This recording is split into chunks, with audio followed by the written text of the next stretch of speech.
қазақ тілі тапсырмаларын жеңіл әрі оңай түрде орындау үшін менің YouTube каналыма тіркеліп алыңыздар. Бірінші тапсырмадағы сұрақтарға осылай жауап берулеріңізге болады. Бірінші, табиғаттың ғажайыбы тақырыбын қоюға болады. Екінші, нанды бидайдан алады. Үшінші, адамдар үй жануарларының сүтін пайдаланады. Төртінші, халық нан мен сүтті дастарханның қазығы деп те айтады. Яғни дастарханның негізгі ең басты тағамы.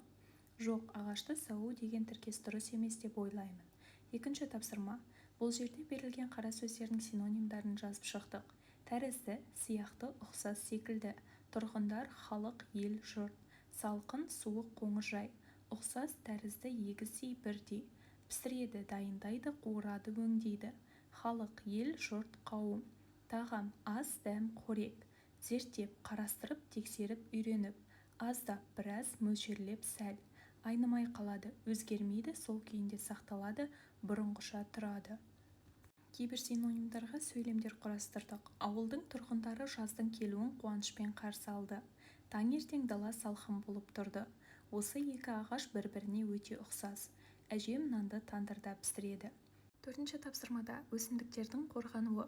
Шағатын түкті жапырақтары өсімдіктерді аш жануарлардан қорғайды. Қап-қатты жапырақтарды жануарлар шайнай алмайды. Тікенектері жануарларды өздерінен алшақ жүруге мәжбүр етеді. Кермек дәмі өсімдіктерге жануарлардың екінші рет жоламауына кепіл болады деп тапсырманы орындауларыңызға болады. Бесінші тапсырмада хабарлама әулие ағаштар. Біздің елімізде ерекше қасиеті бар әулие ағаштар кездеседі. Бұл ағаштар халық үшін киелі, ғасырлар бойы сақталып, тарихымызды, дәстүрімізді сақтап келеді. Халық арасында әулие ағаштарға байланысты аңыздар бар. Кейбірі батырдың рухымен, кейбірі жолаушыға сая болған қасиетті адаммен байланысты.